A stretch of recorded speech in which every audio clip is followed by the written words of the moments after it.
नमस्कार और आप देख रहे हैं न्यूज गंगा और मैं हूं आपके साथ निशा भारद्वाज। उत्तर प्रदेश की सियासत में इन दिनों पीडीए पाठशाला को लेकर घमासान मचा हुआ है। समाजवादी पार्टी की पहल पर कई जिलों में एफआईआर दर्ज हो रही है और सपा नेताओं की गिरफ्तारियां भी शुरू हो चुकी हैं। मुरादाबाद की सभा में सीएम योगी आदित्यनाथ ने A for Akhilesh, D for Dimple, M for Mulayam पढ़ाने पर जमकर तंज कसा और पुराने आरोप दोहराते हुए कहा कि सपा सरकार में बच्चों को ग से गणेश की जगह ग से गधा पढ़ाया गया था और अब भी यही संस्कार दिख रहे हैं। योगी ने इन बच्चों की शिक्षा पर राजनीति करने का आरोप बताया और कहा कि डबल इंजन सरकार बच्चों को संस्कारों से जोड़ रही है, जबकि विपक्ष स्कूलों को राजनीतिक गतिविधियों का अड्डा बना रहा है।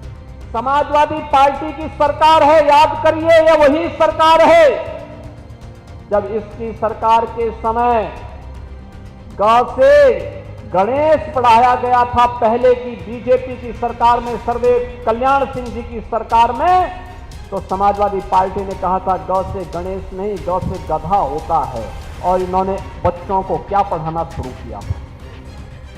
और आज भी अ का मतलब अनार से नहीं, अमरूद से नहीं, और से क्या पढ़ाया जा रहा है, ये समाजवादी पार्टी का पुराना संस्कार है, जहां पर भारतीय जनता पार्टी बच्चों को संस्कारों के साथ जोड़ करके विघ्नहर्ता गौ से गणेश के नाम पर पढ़ाती थी। वहीं समाजवादी पार्टी ने गणपति की भी अवमानना करके इन्होंने गौ से गधा पढ़ाने का काम किया था।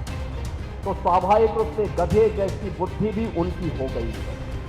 तो वहीं इस बयान पर अखिलेश यादव भड़क गए। कहा कि बीजेपी के लिए ग से गधा हो सकता है, लेकिन हमारे लिए ग से गरीब है। हम गरीब बच्चों को पढ़ा रहे हैं। अखिलेश ने पलटवार करते हुए कहा, जिसने जो पढ़ा वही बोलेगा। बीजेपी वालों ने गधा पढ़ा होगा, इसीलिए वही याद आता है। जो जैसा पढ़ाई करता वही बोलेगा, जो जिसने जैसा पढ़ा होगा वही बोलेगा।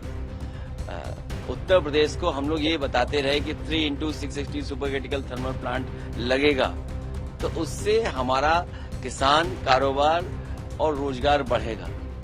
आज तक मुख्यमंत्री नहीं बोल पाए होंगे। और अगर वो चाहते हैं पढ़ाई बच्चे पढ़ें, गांव और गरीब भी तो हो सकता है। हम लोग गरीब के बच्चे पढ़ा रहे हैं। जो प्राथमिक विद्यालय में जा रहे हैं वो सब गरीब बच्चे जा रहे हैं। उन गरीब बच्चों को हम लोग पढ़ा रहे हैं। गांव और हमारे लिए गरीब है। हो सकता है बीजेपी के लिए गांव और गधा हो, जिसने जो पढ़ा हो वही बोल सकता है। वहीं रामगोपाल यादव ने तो सीएम योगी के मानसिक संतुलन पर भी सवाल खड़े कर दिए और कहा कि करोड़ों वोटरों की इस तरह अपमानित करना असामान्य सोच का एक संकेत है। ऐसी सत्ता जिस पर उनके दल के लोगों का भी कोई नियंत्रण न हो, किसी व्यक्ति के पास आ जाती है, जैसे उत्तर प्रदेश के चीफ मिनिस्टर हैं, तो उनका दिमाग जो है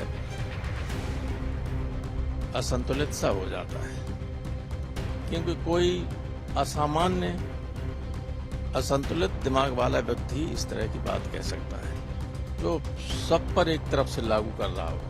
किसी इंडिविजुअल के बारे में कहे चलिए कोई बात होती है, लेकिन आप हमारी पार्टी के तो करोड़ों मेंबर हैं। 1 करोड़ से ज्यादा, 2 करोड़ के आसपास हमें वोट मिला है। वे सब इसी मानसिकता दरअसल सहारनपुर में सपा नेताओं ने पीडीए पाठशाला में A for Akhilesh, B for Bhimrao Ambedkar, C for Chaudhary Charan Singh और डी फॉर डिंपल यादव और एम फॉर मुलायम सिंह सिखाया था, जिसके बाद ये मुद्दा गर्मा गया। दरअसल सपा का ये आरोप है कि स्कूल मर्जर योजना दलित पिछड़े बच्चों की पढ़ाई रोकने और उनकी वोट बैंक को तोड़ने की साजिश है। अब योगी के ग से गधा वाले बयान और अखिलेश यादव, रामगोपाल के जवाब से यूपी की सियासत में नया संग्राम छिड़ गया है। इसलिए अब ये देखना होगा कि आखिरकार ये संग्राम कहां जाकर खत्म होता है और किसकी इसमें जीत होती है। लेकिन फिलहाल तब तक के लिए आप बने रहिए और ऐसे ही देखते रहिए न्यूज गंगा। नमस्कार। ऐसी ही खबरों को सुनने और देखने के लिए सब्सक्राइब करना बिल्कुल मत भूलिएगा चैनल न्यूज गंगा। खबरें अच्छी लगी तो लाइक का बटन दबाना बिल्कुल मत भूलिएगा। कमेंट बॉक्स में टाइप भी कर सकते हैं और हाँ, शेयर करना भी बिल्कुल मत भूलिएगा।